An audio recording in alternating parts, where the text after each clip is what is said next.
Hello, everyone. Welcome to the undergraduate webinar series, an interactive online platform connecting high school students to the Ashoka community.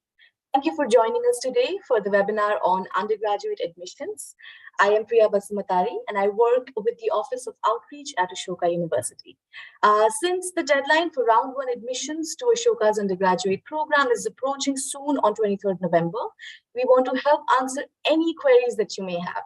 Joining me today are Kopal Agarwal and Mannat Kalkar from the Office of Admissions at Ashoka University.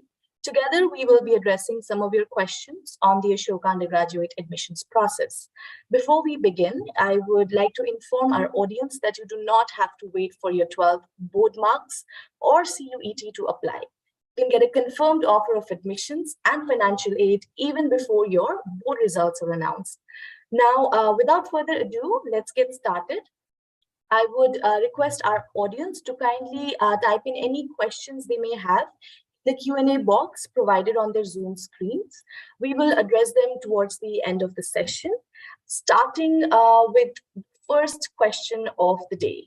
What is the benefit of applying in round one? So this is something that I vaguely already mentioned, but I'm going to list down 4 benefits of applying in round one. Number one is, of course, students can get a confirmed offer without boards or CUET scores. Second, admission decision by January 2023, much before your boards exams have even started. Third, less stress if you already have a confirmed offer before your board results.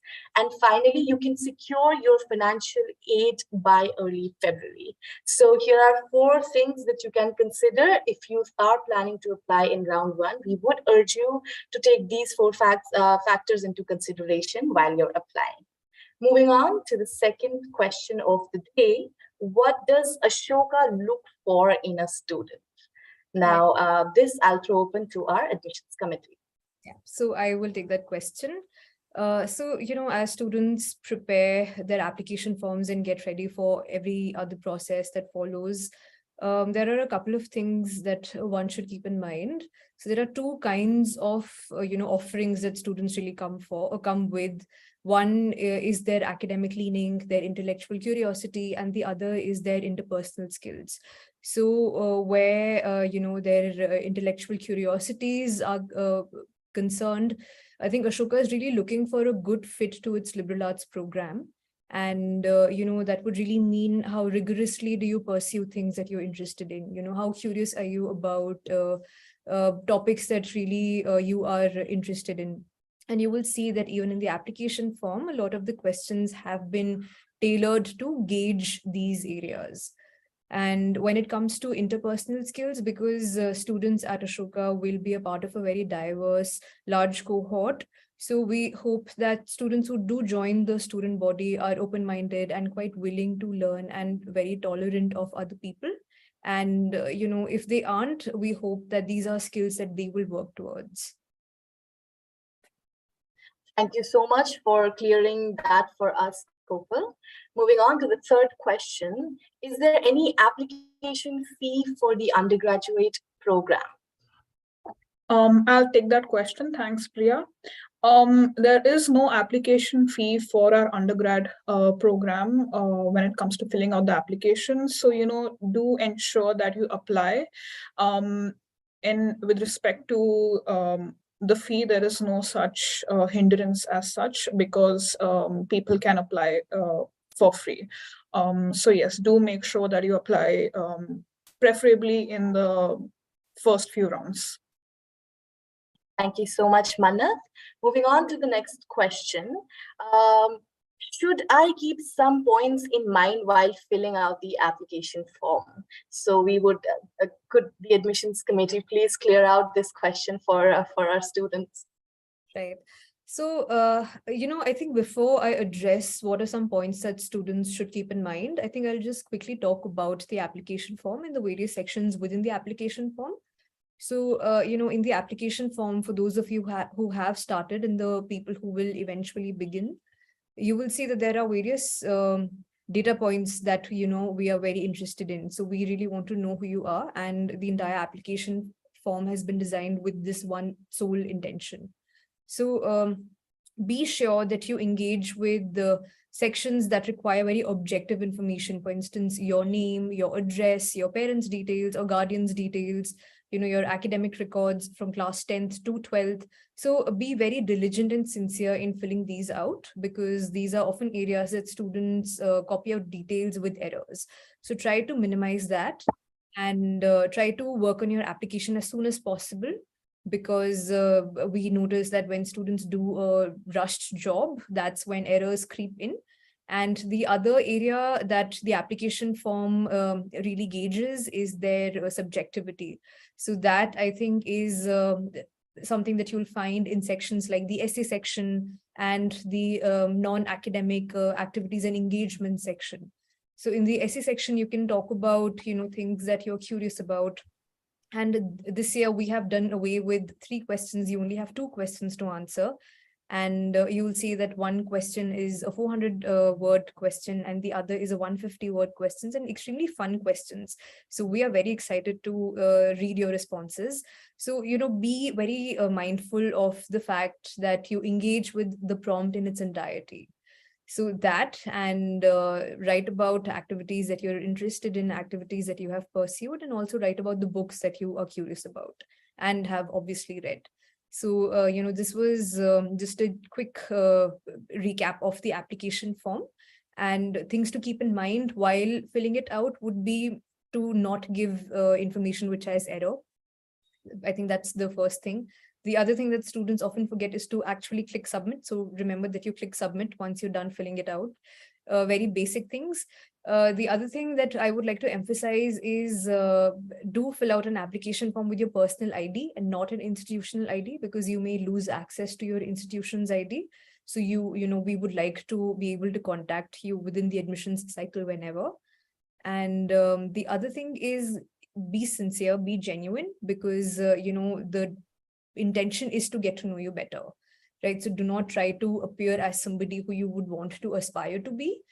Try to be who you really are. So I think this is, I suppose, best advice that I would like to give to students. Thank you so much for that, Cooper. I think this student has definitely noted down some key points to keep in Priya, mind. just a moment, just to Yes. reiterate maybe one point that Kopal has made about the essays. We would really like for students to engage with the prompts that are mentioned within the application, right? Really think about the questions that we have asked right there. And, they are really interesting questions. So I think you will also have a lot of fun engaging with the particular questions mentioned there. So do take your time, think about what you want to write, and really, put your best foot forward, because, we also are really looking forward to reading what you have to say.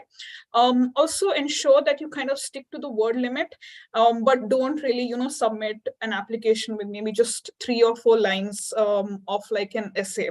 We really want you to work on what you would like to say and what you've thought about, and engage with the prompts mentioned there. Thank you so much for adding on to that, Manav. So moving on to the next question, what is the deadline for applying in round 1? And if we do not get through round 1, can we still apply in round 2 or round 3?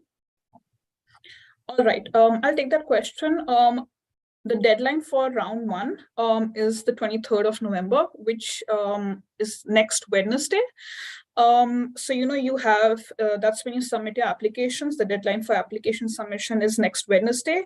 And then you will have your assessment, the Ashoka assessment, on the 4th of December. I think the details, you'll be able to find the details at the website now. They're available there now.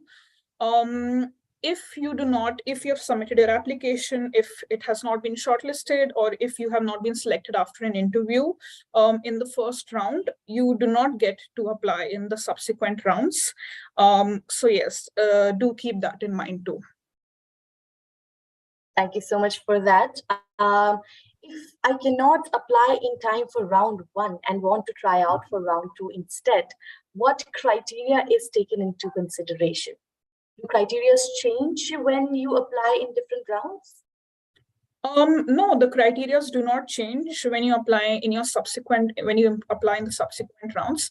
And it's completely all right to not feel ready in your first round. I've always stressed, we as admissions team have always stressed that the quality of your application is a lot more important than sticking to a particular timeline. Although it's preferable you do try to submit it earlier for your own benefit. But if you feel that somehow you are not ready or your application is not the best that it could be, do take some time and maybe submit it in the subsequent rounds. There is no change in any criteria as such. So yeah, you don't need to be worried about that. All right, thank you so much for that, Manav. So next question is, do we have a concept of waitlist in the first 2 rounds?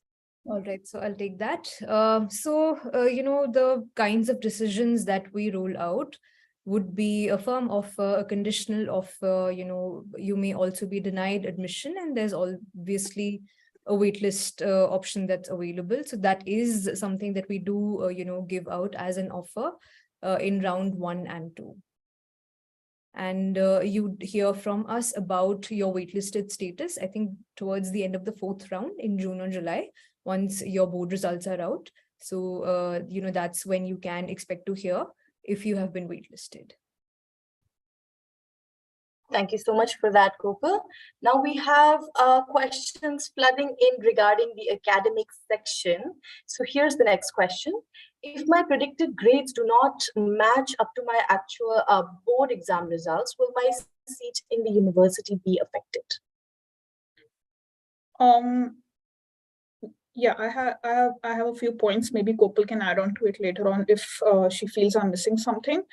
If your predicted grades do not match up, and if you've received an unconditional offer, then you don't need to really be worried about it because it doesn't really affect your decision.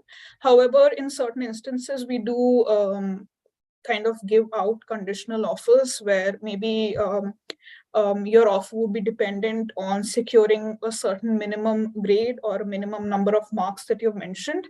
In such a case, it's possible that if you have received your marks that are lower than what you had predicted, and if your conditional offer said that, your offer relies on you achieving a set number of marks, then it's possible that that might affect your admission. All right. Gopal, do you have anything to add to this? No, I think, Manav, that was very comprehensive.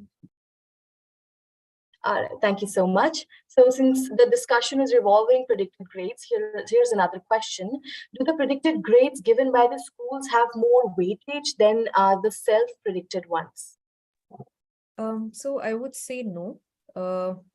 And the primary reason being because in a lot of schools often don't give out predicted grades or don't disclose predicted grades to students. So, in this case, we wouldn't want to disadvantage students who can't access predicted grades from school.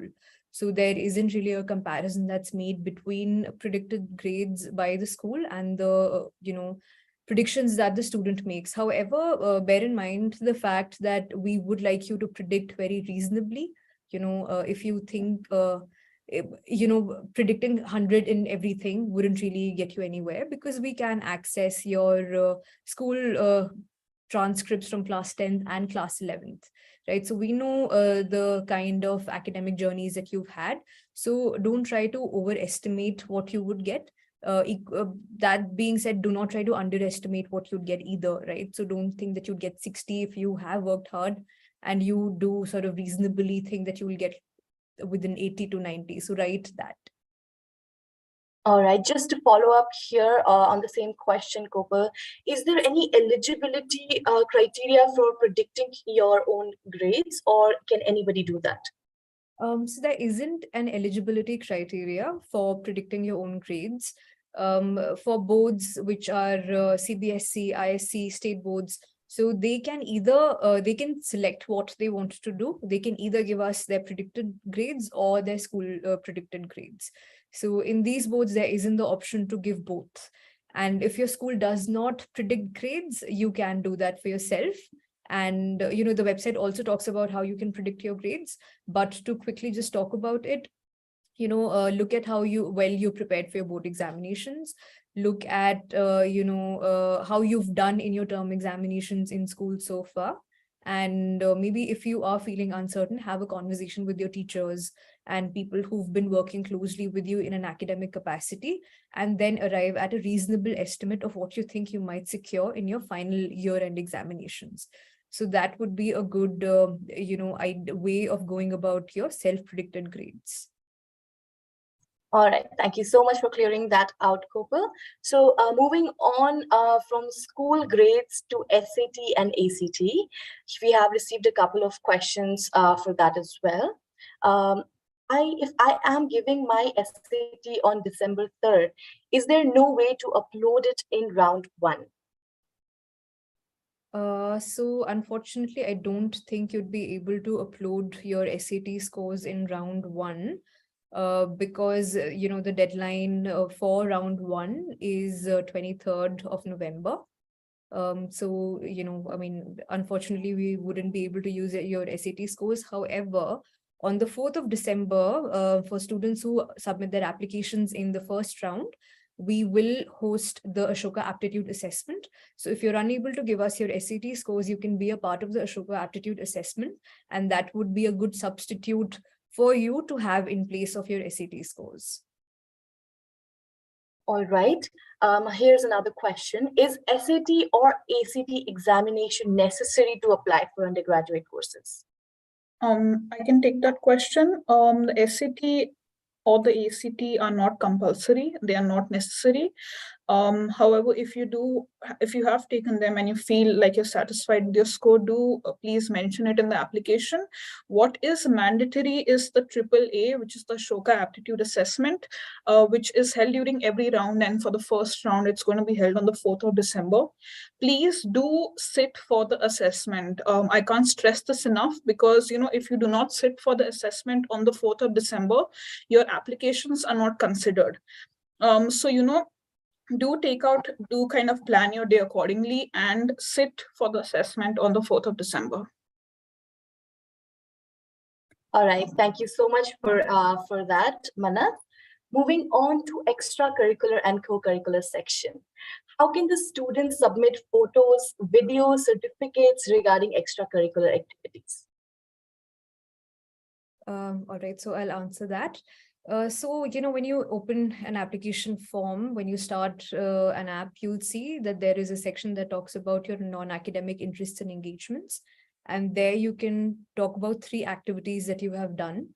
And in addition to those 3 activities, you can also talk about 3 to 5 books that you've read. So I will focus on the activities part of the question, because that is what has been asked.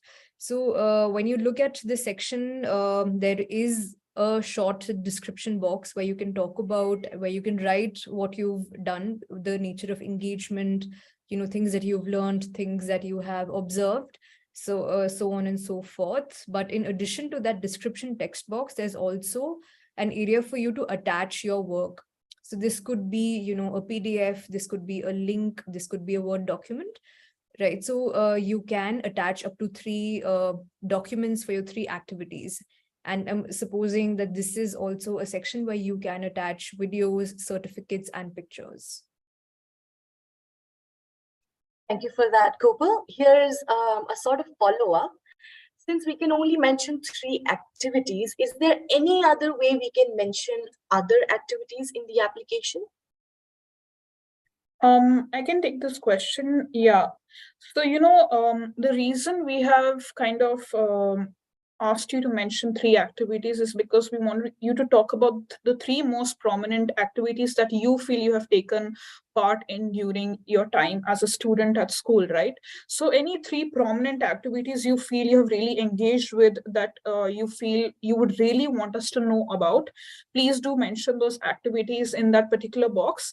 And there's a short sometimes there's a short note towards, I think, at the end of the essays or in your academics, where you can kind of talk about other activities that you have kind of engaged with. So, students usually take this time to just mention some research papers that they have, engaged with, or quizzes that they have engaged with, some MUNs that they've engaged with. So, just to mention that. Otherwise, if students are shortlisted, don't really be shortlisted for the interview, that is, don't be worried, because we do get a chance to really talk to you about various other interests and various other interests of yours. And we do get to kind of, cover all aspects of you as individuals. So, the three the three number limit is mostly just to kind of encourage you to really think about the three most important or most engaging activities that you've taken part in, and to kind of jot those down. Correct. I hope that clarified the doubt for the student. Thank you so much, Manat. Moving on to a question on the essays. How important are essays compared to board exam results? Very interesting question. Yeah, that definitely is an interesting question. There's no comparison as such.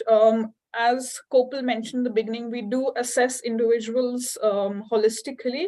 So there isn't any one such parameter that we weigh a lot more heavily than another. That being said, don't be very lazy with your essays. Do put in some effort. Do kind of engage with the prompts that have been given, because on the one hand, it gives you an idea about what your life at Ashoka might look like, because there's a lot of engagement with such questions at a liberal arts university. Apart from that, it also kind of gives us an insight into how you think as individuals, how you approach questions, and it also gives us something to talk about in the interviews. So, if you really engage with the essay questions and really think about what you want to write on there, it makes for a much more interesting application. And, we are also kind of happy to read varied and interesting responses. Thank you so much for answering that question. That was certainly a very interesting one. Moving on to the section on books. So the books list that is included in the application form and the subsequent book recommendation that we're supposed to write in 50 words. Can this book be a separate one and not be one of the 5 already listed on the table? Definitely, you can recommend a separate book if you feel like, that's something that you really want others to read. And it can definitely be separate from the other 3 books that you have mentioned, because, often we do come across candidates who are voracious readers, who have kind of engaged with a lot of books. So, they could have their top 3 favorite books, and then they could have another book that they would really prefer for others to read. So yeah, they can definitely be the book that you would like to recommend can definitely be a book that is different from the ones that you mentioned in the application. All right, thank you so much. So there's been a lot of confusion regarding the LORs, which is the letter of recommendation. So taking a couple of questions from there. A student says, I believe the form says that recommender can submit their letters up to after 10 days after the submission of the application. Will these 10 days extend to after the 23rd as well? For example, if I submit my application on 22nd, will there still be a 10-day time for the recommendation letter to be submitted? Okay. So I just want to quickly clarify something. It's not 10 days, it's 7 days, right? So students can ask their recommenders to submit their recommendation letters 7 days after the deadline of the round in which you apply. So for that, that would mean for you, for students who are going to apply in the first round, that if you submit your application on the 23rd of November, your recommender gets up to 7 days. So they can send in their recommendation till the 30th of November, not after that. However, if you want, you can, notify your counselor right away or your recommender right away, and they can also send us their recommendation even today, right? So it won't just be active after the 23rd or on the 23rd. So I hope that, demystifies, whatever confusions there are about letter of recommendations. But that being said, I also want to come in and say a lot of students do not, inform people who they would want to be their recommenders.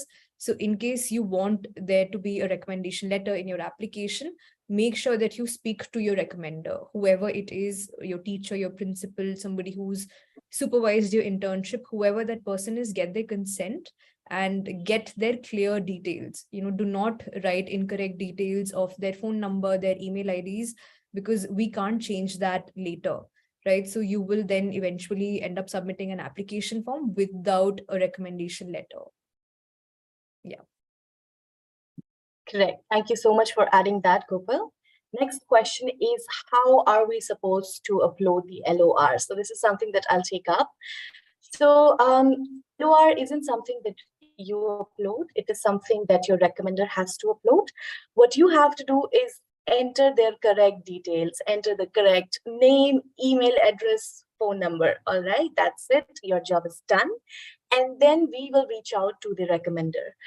An email will go to that recommender that you have to upload the LOR for so-and-so person, and they have to upload it on their own, all right? So make sure you're in touch with the person who's supposed to upload your LOR. If it's your teacher, it's your counselor, it's somebody you have worked with in a professional setup, make sure you bug them until they do actually upload your LORs, all right?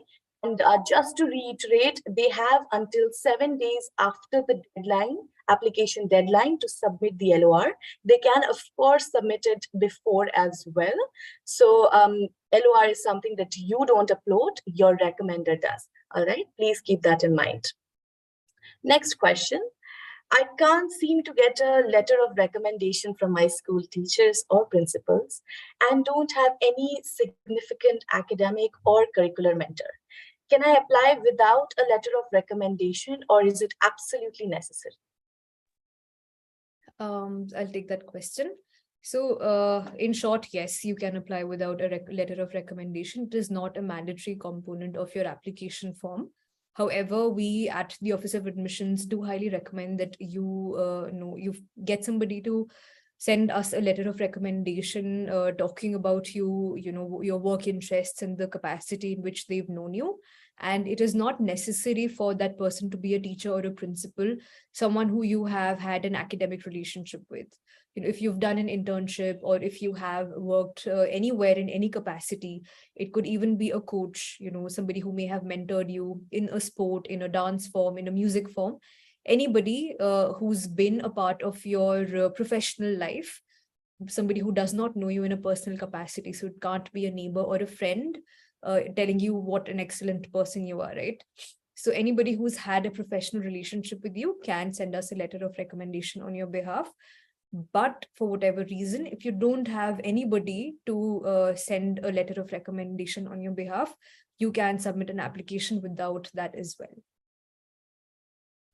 Thank you so much for clarifying that, Gopal. So the next question is around AAA, and it is one of the most frequently asked questions. Is there any preparation required for AAA? How do we go about it? Yeah, so I can take that question. The Ashoka Aptitude Assessment, which again is going to be held on the 4th of December, is an assessment that we usually use to kind of just gauge how you engage with critical questions and how your basic mathematics skills are. There's no such preparation that you need to kind of go through in order to prepare for the exam. There is a sample question paper on the website, so if you would like to go through it and kind of have yourself feel more comfortable with the structure of the exam, please do kind of visit the website. You'll be able to access the sample paper of the AAA over there. Having said that, the AAA is conducted online. So, I think you will be able to book slots for when you would like to take the exam. I think you might receive an email for that shortly. So yeah, you kind of you will take it during a Sunday. You will kind of choose a slot that is convenient for you, where you think you'll be able to perform your best, or a slot that you feel you would be comfortable with. So you select that slot and then you sit for the AAA, which has two sections. The first section is a 90-minute section, which involves, questions related to critical thinking, as well as questions related to basic just numerical and spatial reasoning. And the second part is the on-the-spot essay, which is a 30-minute activity where you kind of are given two prompts and you'll have to take the time out to write. You have 30 minutes and you kind of use those 30 minutes to maybe write on the prompt that you select. Again, there is no such preparation that you need in order to kind of sit for the assessment. As you are, I mean, you can sit for it as you are. And yeah, do go through the sample question paper on the website. I think that might put a lot of you at more ease. Thank you so much for covering that, Manat. Moving on to the next question revolving around AAA. What would happen if the student isn't able to appear for the entrance exam or the AAA? So in that case, we will consider your application to be incomplete, because for your application to be complete, you have to submit your application and also appear for the compulsory Ashoka Aptitude assessment. Right. So if you would like to consider your admission at Ashoka seriously, we highly recommend that you do the test, the assessment in the round in which you apply, because if you're unable to do that, unfortunately, your application will not be considered for the further rounds. For instance, the interview round.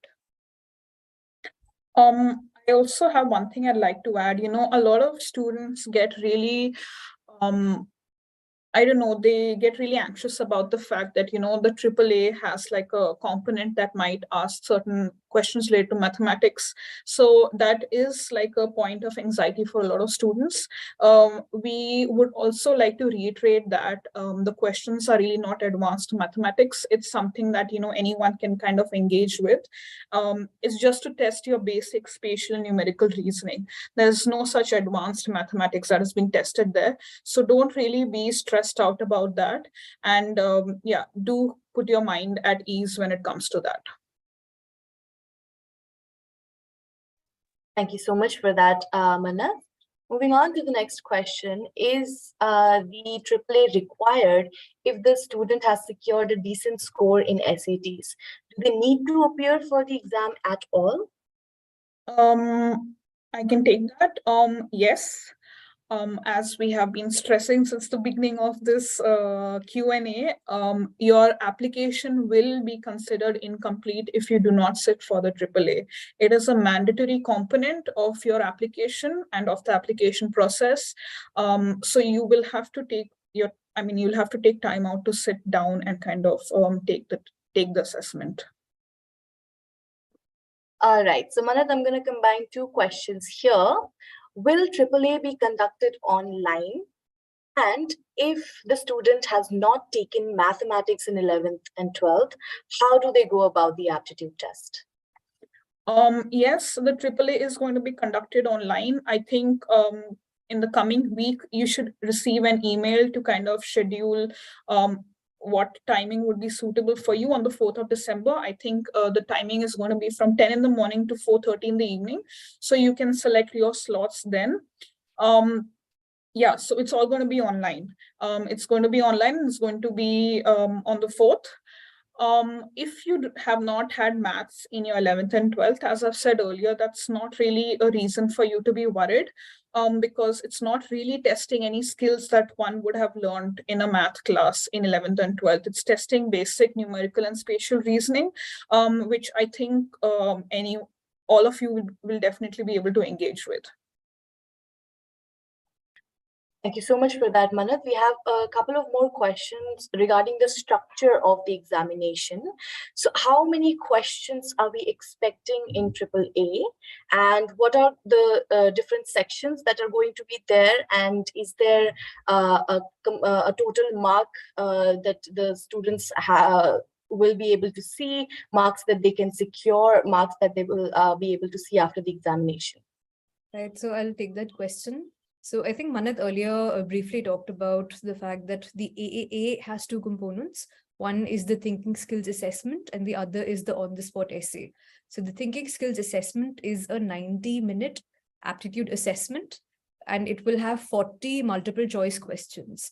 And out of these 40 multiple choice questions, 20 would be problem solving questions and 20 would be critical thinking questions. And, we've been talking about the fact that this entire assessment has been designed to be taken with minimal preparation. However, if you would like to go over some, questions that have been asked in the previous years, I urge you to go to the website and look at the sample papers that are available online on Ashoka's website. So, the sample paper should give you a really good idea about what to expect and also to familiarize you with the pattern of the question paper. And the other component of the AAA is the on-the-spot essay. The on-the-spot essay is a 30-minute written evaluation.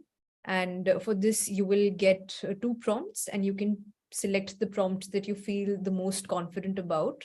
And the on-the-spot essay also does not have any word limit, so you can write as much as you want. The only limitation here being that you are given a specific amount of time to work with. So, on the website, you will also be able to see some on-the-spot essays that have been written by candidates in the previous years.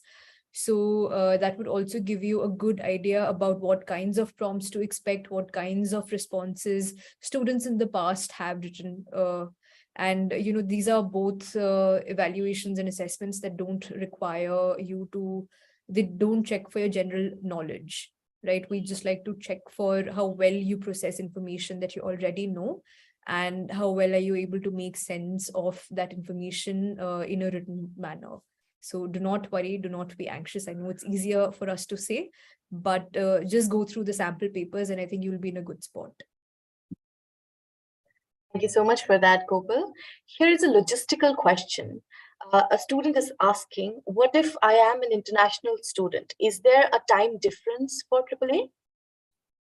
So the AAA is done according to the Indian Standard Time, if I'm not wrong, and I think I'm correct. So it's done according to the Indian Standard Time. So you will have to check, and because we give you a long window to operate within. I think it's from 10 to 4:30, 10 a.m. IST to 4:30 p.m. IST. So you can select what time really works for you. And it's typically a 125-minute long assessment. So you can select which hour suits you and when can you take out 125 minutes of your day to do that assessment. I would also like to, take this time to talk about something very important about the assessment, which is when you look at the application form, you will notice that there is a support section. And in that support section, we've asked you questions like if you would like our help with anything during the admissions process, please indicate so. And there are 2 questions there. And this help could be, if you are somebody who is on the spectrum for learning disabilities, or if you are somebody who's not entirely comfortable with the English language, or if you're not very familiar with the usage of technology, if you've not used computers and laptops a lot, you should indicate that in that section. What this will do is we will be able to consider your request for extra time, and we will be able to factor that in when we schedule your AAA. Right. So typically students who've had all the resources and all the exposure to be able to, deal with the AAA within the stipulated 125 minutes, we would like to make some compensations for people who fall outside of this bucket. So if you identify as somebody, who might require additional time or any other help with your AAA, we really request you to mention that there. Thank you so much for clarifying that for our audience, Gopal. I'm going to ask you 2 questions here. Just give me a moment. Yes. So I think this is a question that almost everybody has. Just give me a moment. Yes. Is there any cutoff for Ashoka University with respect to AAA, and how much value does the AAA add to my overall application? There is no such cutoff with respect to the AAA when it comes to the admissions team assessing applications. And also, it is an important aspect of your application, right? So don't really be very laid back while you're taking it. Do put in some effort and, do take it seriously because it is an important aspect of one's application. However, that being said, as I mentioned earlier, and as Kopal has also mentioned earlier, we do assess applicants on a holistic matter. So, your AAA is not the only thing being looked at. We look at, how you've written your essays, how your extracurriculars, the books that you've mentioned, the scores that you've received in your 11th, your 10th, 11th, 12th. So all of this is factored in. And in addition to this, we also kind of interview students. So, that engagement and that kind of engagement is also taken into account. So, just to kind of summarize, the AAA is not like the most important. There's no one aspect that is weighed more heavily than any other aspect. They're all looked at equally. There's no such cutoff for admissions into Ashoka with respect to the AAA. Thank you so much for that, Manat. So I think we can move on from the AAA questions. Next up, we have some general queries, all right. If we do not have predicted grades yet, can we upload our results from our midterm examinations? I'll take this question. If you do not have your predicted grades yet, please do self-predict them. There is a section where, as Kopal mentioned earlier, there is a section where if your school or your counselor does not provide you with predicted grades, we trust you as individuals to kind of, gauge how you feel you would do in your boards and look at your previous performances and, accurately gauge how you feel you're going to perform in the upcoming exams. And so, you can always enter your self-predicted scores instead of in lieu of, school or counselor predicted scores. Thank you so much for that, Manath. Next question, again, a logistical question. Government approved Aadhaar card downloaded from UIDAI website is password protected. Can we attach a scanned copy of the card or a scanned copy of the passport? Yes. So, if the downloaded version of your Aadhaar card from the official website is password protected, do not submit that because we wouldn't be able to access it, right? And then it will just add another step between us processing your application and you hearing from us. So if you don't have that, you can scan your Aadhaar card, the physical copy of your Aadhaar card, or any other legitimate government ID card. And this does include your passport, given that it's not expired at the time of application. Thank you so much for that, Kopal. A student says, I changed my stream in 12th, so I have different subjects in my 11th and 12th mark sheets. Where can I mention the fact that I changed my subjects? Right. So, if you have changed your subjects between class 11th and 12th, if you have a mark sheet for class 11th, you can just upload your mark sheet and you can mention the subjects that you had in class 11th in the grid, which asks you for your grades in class 11th. And you can either self-predict or, if you have school predicted scores or if you do have final scores for class 12th, you can state the same in class 12th. In case you are going to self-predict for class 12th, what you can do is maybe in the class 12th attachment, attach a document stating that you changed your subjects between class 11th and 12th. And this is just you trying to notify the admissions committee. And I think that should be documentation enough. Thank you so much for that again, Kopal. Here's another question. Activity-related attachments allow uploading only one file. Can all the photos, certificates, links be entered in a single PDF file? The short answer is yes. They can all be entered into a single PDF file because, we do have students who have engaged with a particular activity for a period of years, right? And so they have quite a few certificates. And so what I would recommend is to kind of make a PDF file and to slot in all those certificates right there. We also have some students who kind of, if they want to show us a lot of videos, excuse me, and a lot of clips that they have kind of prepared. So what they do is prepare a Google Drive, put all of them on that particular Google Drive attachment, and then they put the link to their drive there in the section asking for, any supporting documents. So yeah, you can definitely, and you can definitely attach all of your certificates and documents onto a single PDF file, and then attach that PDF file to the application. Thank you so much for that, Mannath. Next question. The academic section, in particular, the class 12 section, as a gap year student, I just want to understand what the admissions committee would like, how the admissions committee would like us to approach the gap year section, where we need to describe what we've been doing. Is there anything particular that we should be focusing on? Yes, we would like for you to describe what you've been doing during the year. We do have some students who have been pursuing another course at another university. So please mention, a few students do that, so they can, that is not a gap year, but students to mention that there's a column that I think you have under your academic section. And if students have indeed taken a gap year, then we ask them to describe what they've done in that particular year, because we do have some students who have taken up an internship, or who have taken just some time out for themselves and traveled, or engaged in certain hobbies because they have needed that break.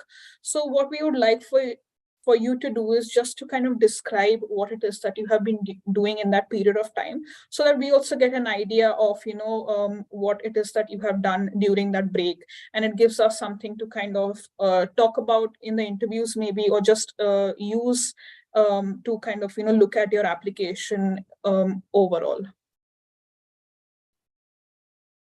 Thank you once again, Mannath. Here's the next question. Can my domicile certificate be submitted later if it is not available right now? Right. So for students who are domiciles of Haryana and have a Haryana domicile certificate, you can submit that as a part of your application. And the section in the application form where you will find that relevant box is the personal and contact details section. So we understand that everybody who is a legitimate domicile of Haryana may not have that certificate, but what you can do is you can begin an application with the government of Haryana and you will get a receipt. So if you don't have a certificate, you can still mark that you are a domicile of Haryana and you can attach your receipt in place of that.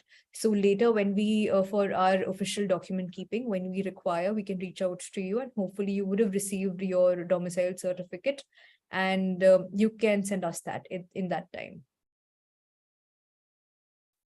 Thank you, Kopal. Here's the next question. In the section where we write about our academic journey, academic trophies, is it compulsory to only write about academic achievements? Can we instead write about how we have gotten the grades that we did? That's a very interesting question. Because I don't think I've heard this question or responses to this effect in the application form. So yes, the short answer being absolutely you can write about the manner in which you did get the grades that you did. However, if you would like to supplement our understanding of your academic interests, you can write about that as well. So while we would like to see, why you did really well or why you couldn't do very well in a particular subject or in a particular grade, we would also like to know, what within the field of studies that you've had is something that really caught your attention, and what did you do with it? So try to supplement what we know about you in that section.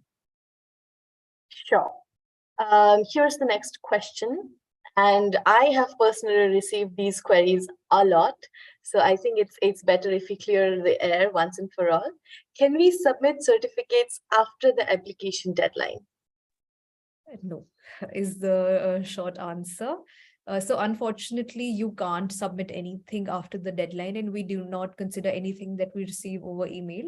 So, anything that you submit as a part of your application should be a part of your application. And, try to start your application right now if you haven't. So this will still give you enough time to work on your application and, give us certificates that you have. And also you will see that a lot of activities that you may mention may not even require a certificate, right? If you like to bake, you don't need certificates. You can also just give us pictures of things that you've done. And after COVID, we realized that a lot of students have already gotten a good repository of things that they have engaged with online. So, hopefully you are also somebody who has all your certificates online, and you probably and hopefully can attach them as a part of your application. Thank you for that, Kopal. Here's the next question. A student says, my predicted grades are given as a range. For example, 97 to 100.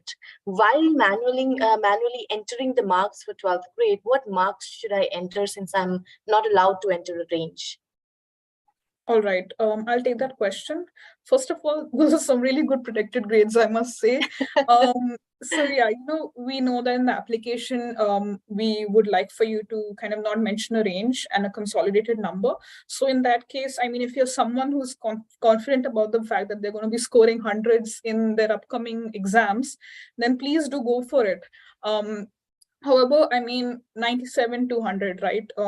So, I mean, I think you can kind of gauge where you stand within those 3 marks and put in your preferred grades right there in the application form.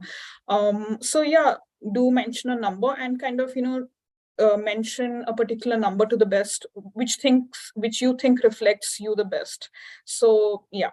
I mean, because you're the best judge of your own abilities. So, yeah, go for it. Thank you so much for those encouraging words, Manat. So here is a question that is relevant for the batch that is applying this year. A student says, if our 10th grade mark sheet is based on our previous year's marks due to COVID, do we have to select the part that says that our exams were not conducted due to COVID? Or is there any section where you can mention that these marks are actually based on the results of the previous year because our exams were not held? Right. So if you are from the ISC or the CBSC board, and if your school gave out marks based on, the way you engaged in your previous years, you can just attach your the mark sheet given to you by your school and say that you have your final marks for class 10th. Right. And if you are from some other board and for whatever reason you could not do exams in your school and your school did not conduct any exams, you can say that you could not do exams because exams weren't conducted due to COVID. And in the application form, in the last section, in the support of the survey section, you'll see that there is a short text box where you can talk about circumstances that haven't been captured in the application form. So if you think you would, this is an important piece of information that you would like for us to know, you can also mention this in that section, in the support section. Thank you so much for clarifying that, Kopal. Moving on to interview-related questions. So here's our first interview-related question.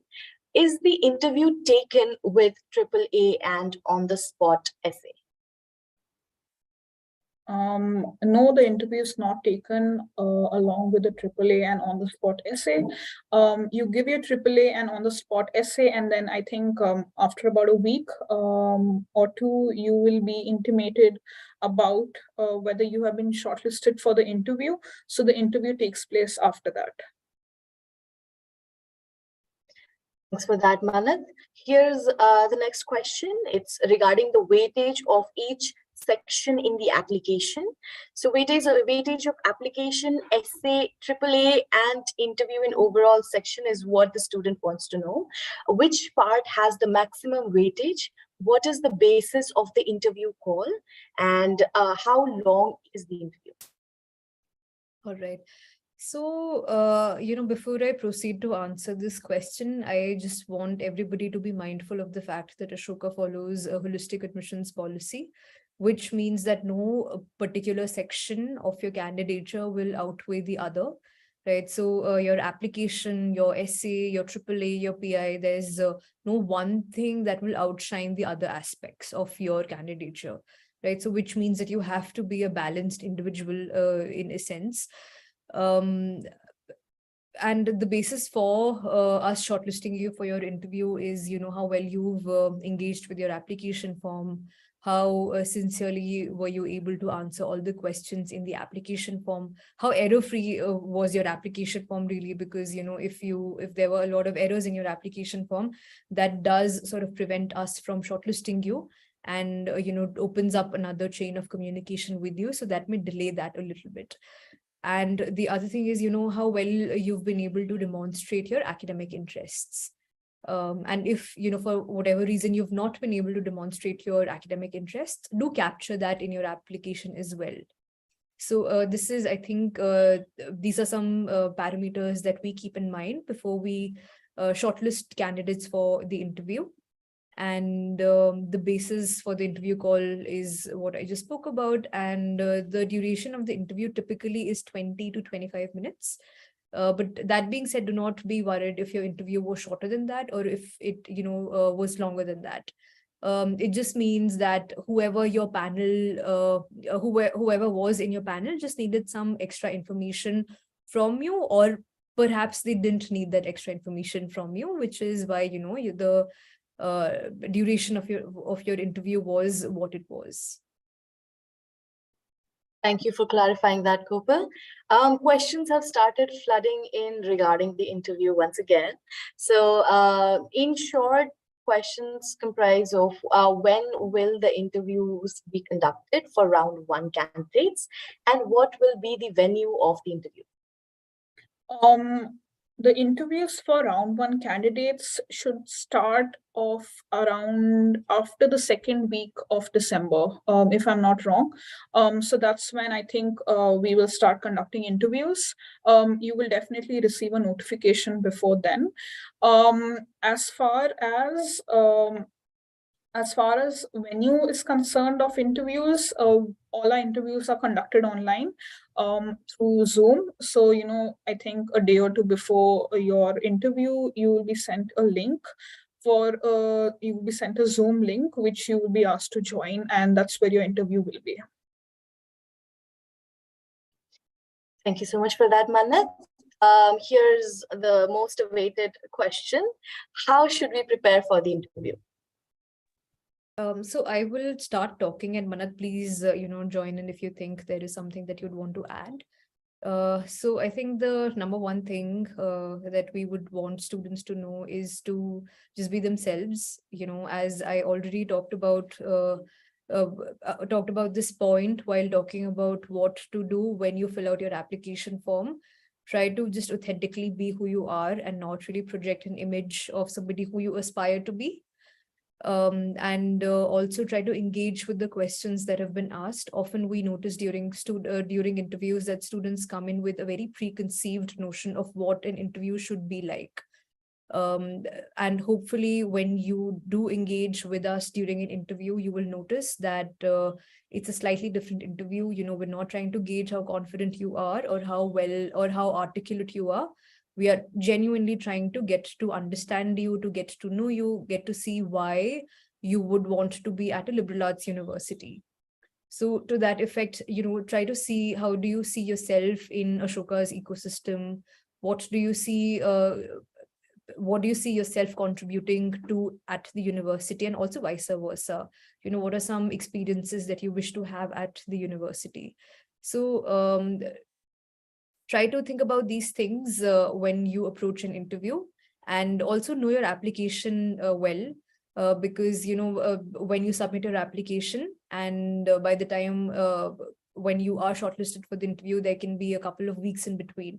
So often students forget what they wrote in their applications. So just be sure that you know what already set, so you don't contradict yourself. And even if you do, it's okay, but try to just be, calm, composed, and know what you have said. Manat, is there something that you would want to add to this? Yeah, just a few points. I think Kopal's covered most of it. You know, I'd like to stress, we would like to stress on the fact that, please don't lie on your applications. So, because we do kind of, because if you reach the stage of the interview and we go through your application, we are able to catch applicants who are lying with respect to, books they've read or projects they've done, because it does come out. Do be your authentic selves while filling out the application.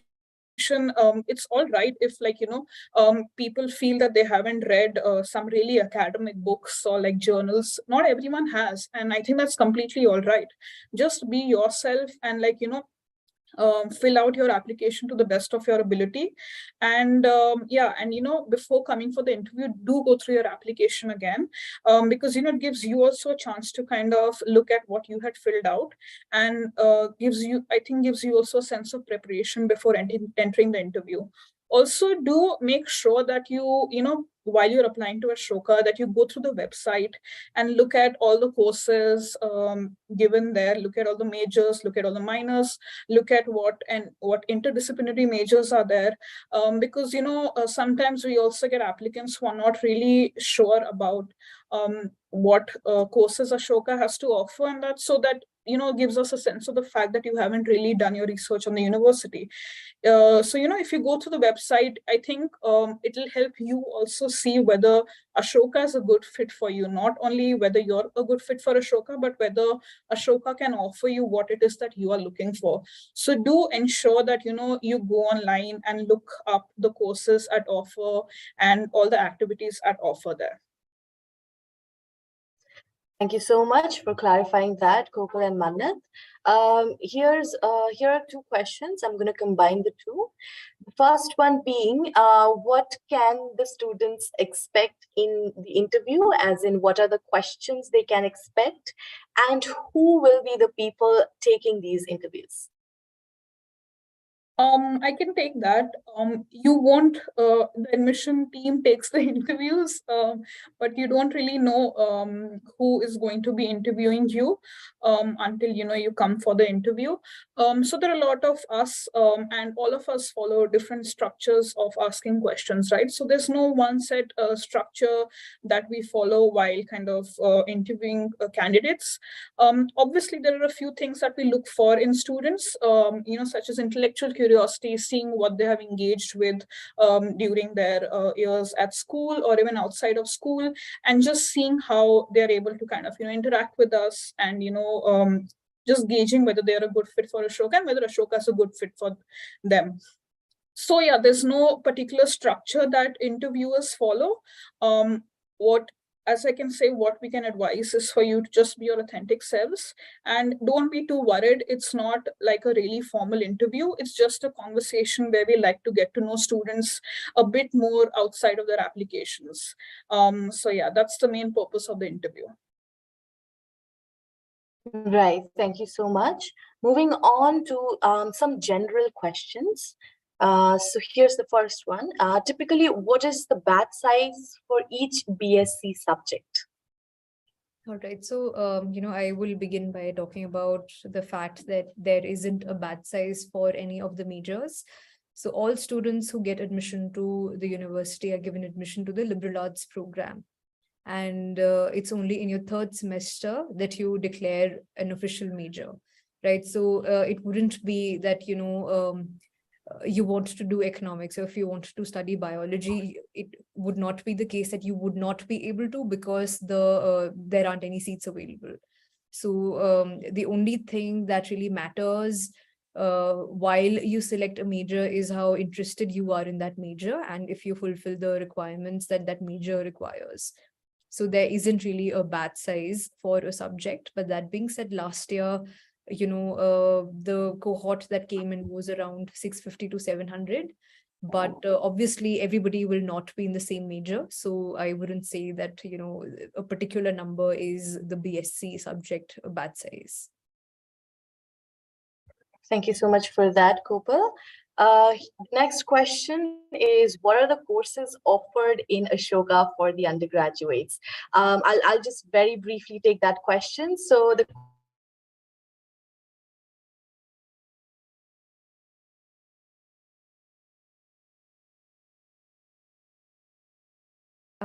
Hi. that we I am sorry. I think there's a lag between Priya's audio video. So what I will quickly do is just take that question on Priya's. you have the liberty to one subject, which would be called a pure major. It could be a major. Am I audible? Sorry, Priya, there was just a small lag between your audio and your video. So if you could just answer the question again, that would be great.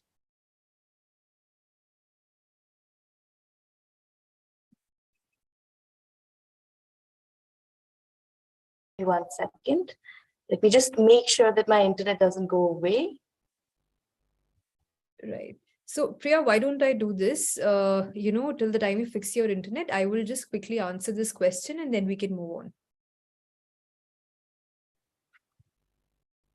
Kopal, Mana, can you see me? Yes, I can.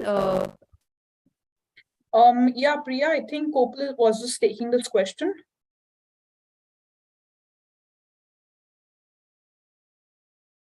All right, so I'll just answer this question. The subjects offered at Ashoka, so Ashoka, as you know, is a liberal arts university, which means that liberal arts is a pedagogy. It is not a subject that is on offer for you to study. The subjects the university offers vary from various disciplines and various fields of inquiry. So you can, expect to study natural sciences, social sciences, humanities, and, subjects that fall within these larger fields of inquiry. So for instance, if you find yourself really inclined towards humanities, you can expect to study philosophy or literature or history. Similarly, if you like social sciences, you can think about studying subjects like sociology or anthropology or, political science, economics. And economics is also, a BSc course at Ashoka. So if you do economics, which is very, very heavy on mathematics, that could also be a BSc course at the university. So similarly, for natural sciences, you have disciplines like physics, biology, chemistry. Obviously, there are disciplines like computer science, mathematics.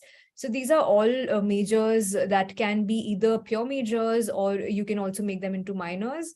But something that Ashoka also offers are interdisciplinary majors. And these are actually very interestingly curated subject combinations for you. And if you would like to read more about it, I would direct you to the website. But just to give you an idea about what these interdisciplinary combinations could look like, it could be philosophy and computer science, which is a very new combination that's on offer from this year onwards. Or, something more conventional like PPE, which is popularly known as politics, philosophy, and economics. And we do see, so in these interdisciplinary majors, you'll see Ashoka's liberal arts philosophy really, come to life. And I would really urge you to also, look at this in depth on the website. So Priya, I can see that you're here. So over to you. Yes, apologies, my dear panelists and audience for the glitch. Moving on to the next question. Does Ashoka have any partnerships with any universities abroad? And will there be any paid internship opportunities? I can take this question. With respect to partnerships with universities abroad, we do have a set list of universities abroad mentioned on the website that we have MOUs with. So, what students often do is they either spend a summer abroad at one of our partner universities or they spend a semester abroad.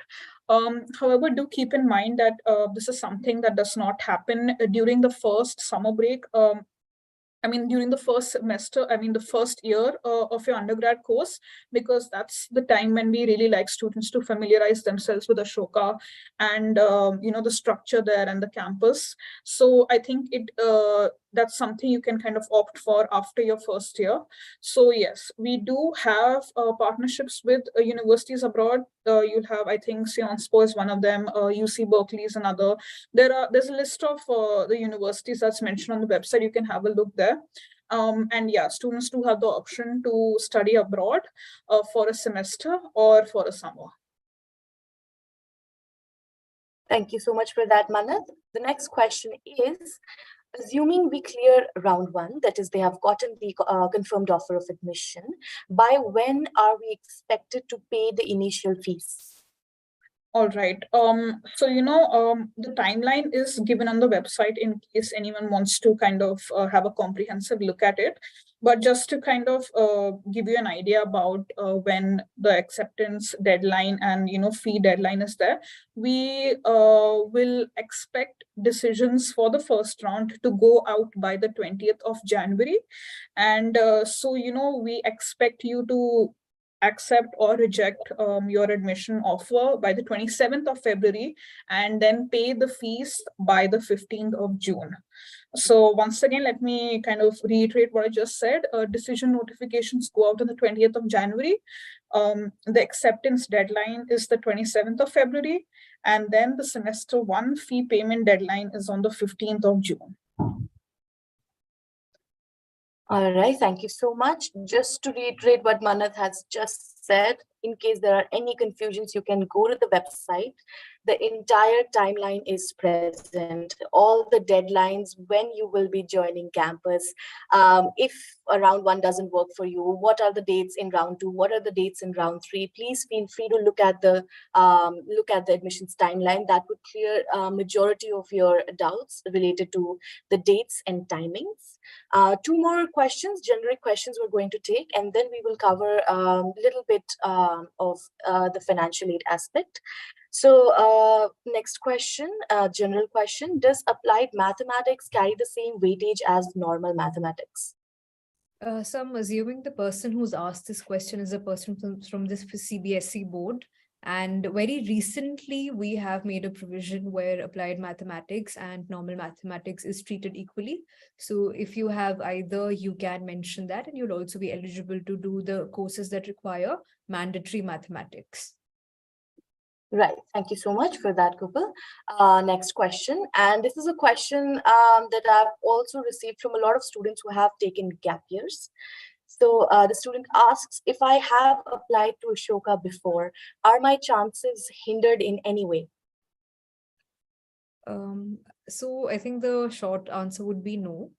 The only, what we are interested in is what are some things that are different about you. What did you do in the year that you took time off? And in your application, you will see that there is a space for you to talk about everything that you engaged with when you took some time off. And when I talk about what did you engage with, I don't mean, just some paid internships or, some very structured modes and methods of engagement. You could have just read a lot, or you could have just consumed a lot of media and done some writing of your own, right? Or you could have just taken some time to unwind and did some baking. So what we are really interested in knowing is, what did you do with the time that you had when you were in your gap year? So it wouldn't really put you at a disadvantage as long as you engage with your application well, and tell us what you've been up to and what are some things that you hope to achieve at Ashoka. Right. Thank you so much for that, Gopal. And finally, I would just like to address all the questions that have been coming up regarding financial aid, regarding scholarships. So let me start with financial aid. Financial aid process is something that starts after you have received the confirmed offer of admission. Once you have the confirmed offer of admission, you proceed to your financial aid application form, where you have to mention all the details that will declare your financial standing to us. And on the basis of that, we will allot you a percentage of financial aid. It is not a loan. No, you don't have to pay it back. It is offered as a fee waiver. All right. So this can range from a 15% to 100%, in which you don't pay any fee to be at Ashoka. Last year, we had given out 78 crores as financial aid. Moving on to the scholarship that is currently being discussed in the question section, question Q&A box. So we offer, the last year onwards, we have started offering merit cum means scholarship for the sciences, computer science and the natural sciences. So this is only available for students who are going to pursue a major, pure or interdisciplinary in the sciences field, and you will receive a 100% waiver on tuition. The eligibility criteria, there are three. You can meet either of them. It could be on the basis of your class 12th board marks. It could be on the basis of the result that you have, the ranking that you have secured in a competitive examination, such as NEET or JEE, or a valid KVPY scholarship that you may have received in 2021. Please don't be confused between financial aid and merit cum means scholarship. Financial aid is available for everybody once you have the confirmed offer of admission. Merit cum means scholarship, you're eligible if you're going to apply in the sciences department. You will be pursuing your major in with the sciences department, and under this you will receive a 100% waiver on your tuition. Okay, so financial aid for everybody, merit cum means for the sciences. I hope that clarifies it. If not, feel free to write to us. You can email us. You can reach out to your Ashoka counselor, admissions counselor, who has been in touch with you throughout your application process. And with that, we come to the end of today's session. So thank you so much for joining us. We hope that this webinar was helpful in understanding Ashoka's undergraduate program. We would really appreciate if you could please take a minute to share your valuable feedback with us.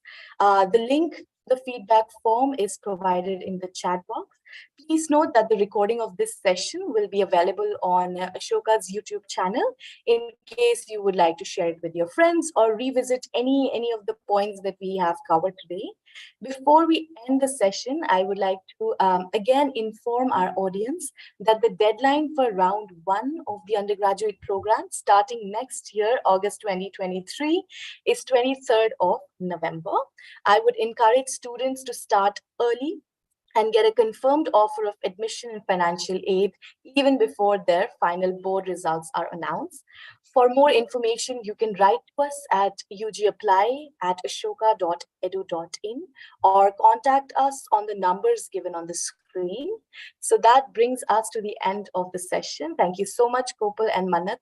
And everybody, please take care and stay safe.